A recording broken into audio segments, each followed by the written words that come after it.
he said I had to pay for the bike in full. Am I stressed? Yeah. So if I could have just got that, I'd have had a bike by now. Stefano has ceased all communications. Stefano's got my money. Stefano's got my bike.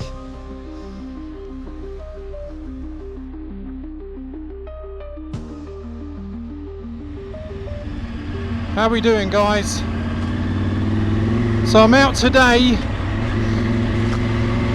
and the goal is to enjoy this nice weather and to hit a few green lanes. But more importantly, I need to tell you about something that's been going on for the last few weeks. Well, a couple of months really.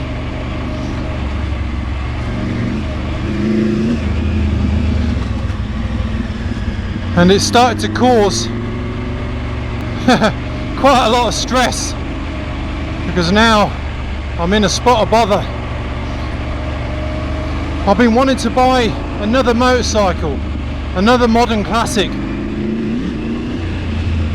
I knew my days were numbered with my VTR Firestorm, my sports tourer, because I'm just noticing I'm just not riding it, you know.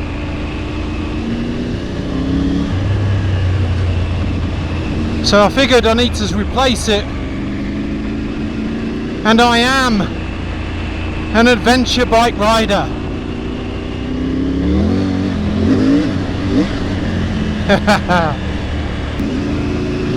So why not look for a modern classic that fits in with what I like to do? And this time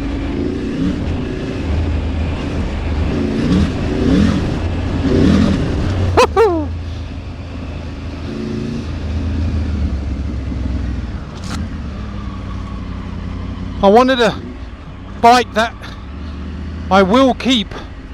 This is going to be a forever bike, so I have to choose wisely. I want a bike that I can grow old with, that I can get to know.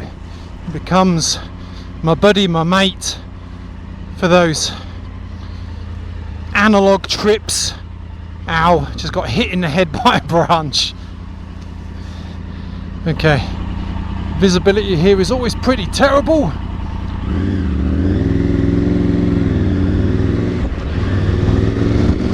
Okay.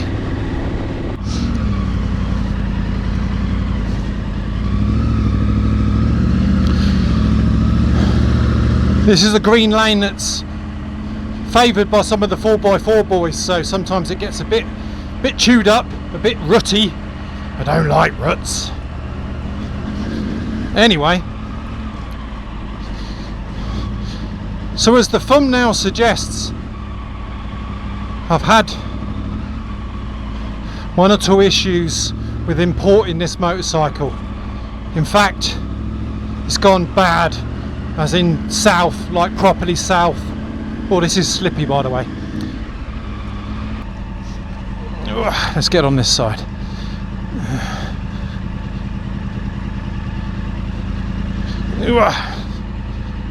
With my sore knee at the minute and my cracked rib, I don't want to go down. So I want to bring you guys up to speed with what's happened, what's gone wrong, and yeah, if anybody's got any advice, any guidance, please feel free to comment.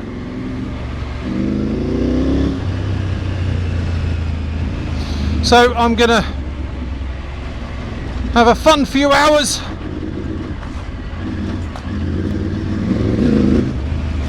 Ow. I'm gonna hit a few green lanes, have a blast, and at some point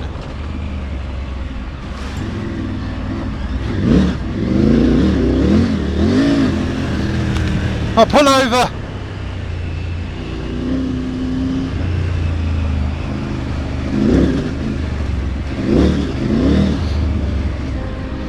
and I'll tell you all about it.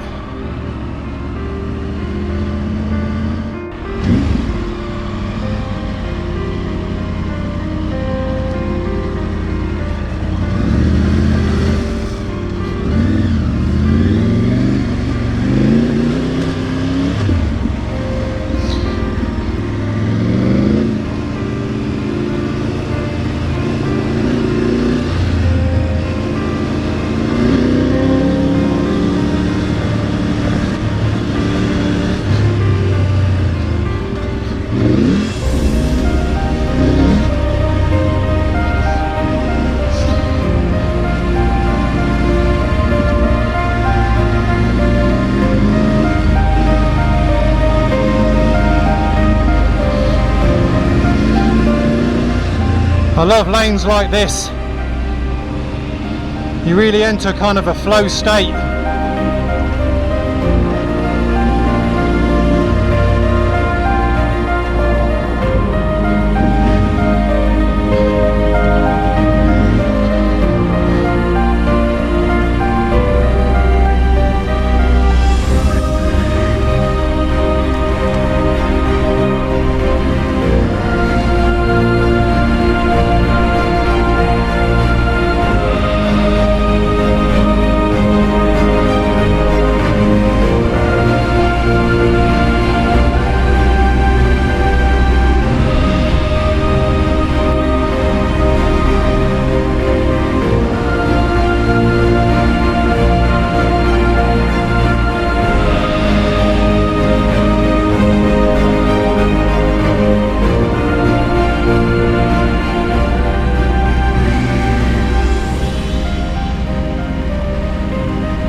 So what do?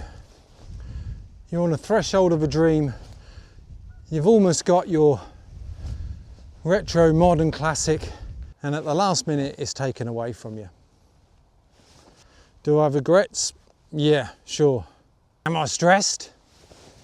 Yeah, 100%. What's the early takeaway from this? You can let your heart rule your dreams and ambitions, but at some point you've got to let your head take over and do the planning. Hi there guys, how you doing? I just wanted to jump in quickly to let you know that I've got an update. There's been a development. I have news. Yeah, I didn't want to shoot the whole video again, so I just thought I'd pop on, let you know about it, and ask you to stick around to the end of the video so I can share it with you. All right, see you later. So I had this smart idea of wanting this modern classic, and the one I want, well actually there's three.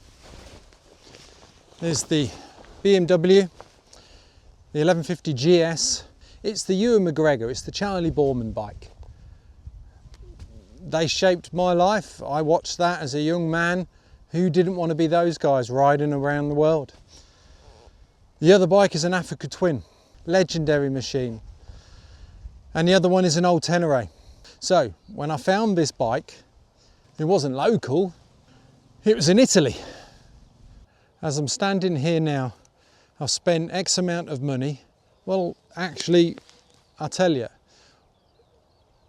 all told so far, I won't tell you the exact number, but I can tell you that 5 grand, yeah, spent that, and I still haven't got a motorcycle. And I've got no idea when one's going to turn up. I mean, I do own a motorcycle, I do own my modern classic, but it's just in Italy. And I've got no idea how to get it here. There was one in the UK. I missed it. I procrastinated. And then when I got back in touch with the guy, he says, yeah, I'm sorry, mate, it's sold. So yeah, I regret that one. That was a lovely bike. But this one stacked up. This one was okay, and I didn't mind it was in Italy. It had everything, except the colour. I'll circle back to that. But the mechanics, the history, the mileage, the servicing, visually in the photographs, you know, everything was good. So yeah, I was excited. I spoke to the seller in Italy, Stefano, his name. Okay guy, not great English, so we kind of communicate via email, translating everything. He's exported bikes before, so this all seemed okay. But then at some point, he said I had to pay for the bike in full, but I just wasn't handing over my money that easily. I'm not that daft. So I paused, I said, look, I'm gonna have to get back to you, Stefano, I'm gonna have to give this some thought. I'm sorry about all the cuts, by the way, but I'm still not comfortable recording with people walking by, so when someone turns up I tend to stop, say hi, hello, and then I'll get going again. Anyway, so a few weeks went by and I thought I've got to make a decision here. He emailed me again and says, look, you know, have you made up your mind? I kind of wanted the bike, I knew I wanted the bike. Talk about decision paralysis. I was just worried, you know. But ultimately, I decided to go for it. I hit click, I sent him the money, and yeah, waited. Immediately he came back saying that he's received the funds, he's started the deregistration process, he sent me some paperwork. I mean, prompt, quick, professional. So I started to relax a little bit. And then it started to get complicated. I employed the services of a transport company. I thought about going to Italy myself. I thought that'd be cool. Road trip, got a van, but it was a long way. It wasn't a lot more expensive to get a transport company involved. And plus they could do the import paperwork, the Nova certification and a few other bits and bobs. And I thought, do you know what? That's just a little bit less research and a little bit less paperwork for me. That's when it started to go a little bit south. Second takeaway from this, keep as much in-house as you possibly can. If you mess up, you mess up. You'll figure it out and you'll wiggle out of it somehow. But when you hand something over to somebody else, you want some level of automation. You just give it to them without understanding why. And then you get so far down the line, you can't back up from it. And then you're in their hands because you haven't paid attention. So you don't really know what's going on. Some of the stuff they asked from Stefano wasn't a problem and he was brilliant. Then it started to change. They started to ask for some additional information that even I didn't think were necessary.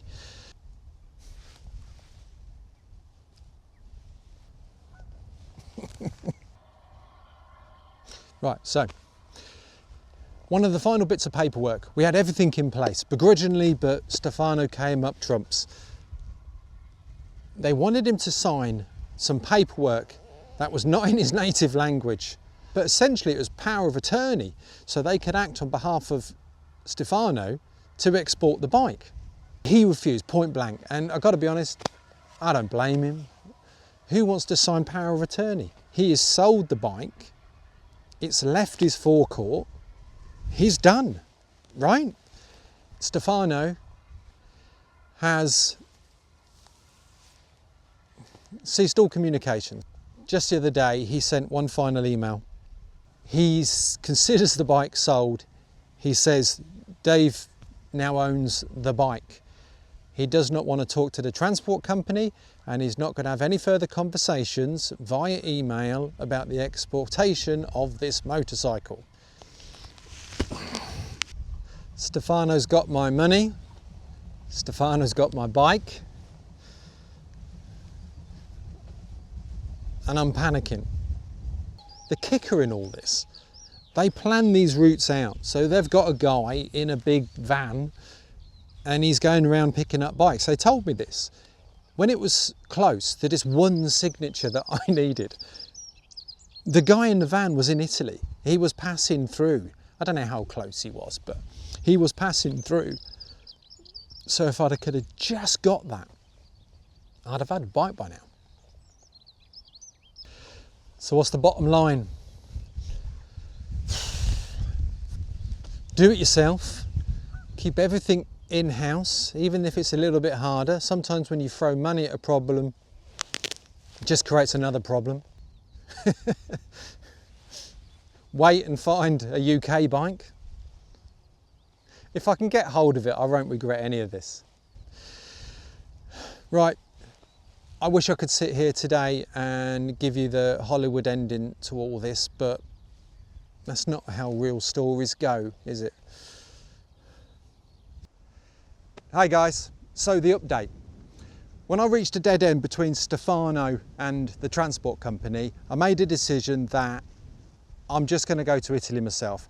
I'm going to go and pick up the bike and bring it into the country. So I was waiting for this senior person in the transport company to give me a call. So when he did, nice chap, but I said, look, thank you for all your efforts, thanks for giving me a call, but I'm going to go to Italy myself. And he said, look, do me a favour, just give me the day, let me talk to a few people, see what he can come up with. And so I thought, right, okay, that ain't going to hurt, another day. He then came back to me in the afternoon with a new form. Previously, the form was X amount of pages. It was huge, really detailed, complicated. This is just one piece of A4 with very little on it. It took me all of 20 seconds to sign this, and then he updated me that he had his driver skimming through northern Italy on his way home. He says, Dave, I can sort this for you. He's got room on the van. I'm going to divert him south. We're going to get your bike. And he's going to bring it into the country. So I spoke about Hollywood endings and how this story might not be one. Anyway, who am I kidding? There's no way I'm going to tell this story without it being a Hollywood ending. I can tell you, guys, I've got it. It's here. It turned up just the other day. Finally, after all that time, I have my modern classic, my adventure bike. I was going to do the whole cover it over in a sheet and do the big reveal and stuff like that, but sod that. So you ready? 3, 2, 1.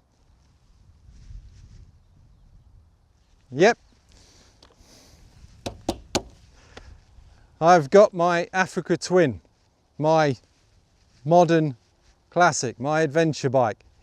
She's dusty, she's dirty, she needs some TLC, she needs some love.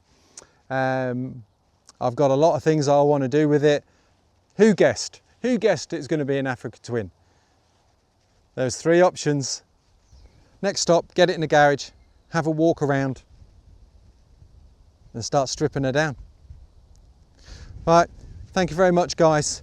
There was a Hollywood ending after all. Been a mission getting it. I'm very happy. Thanks guys.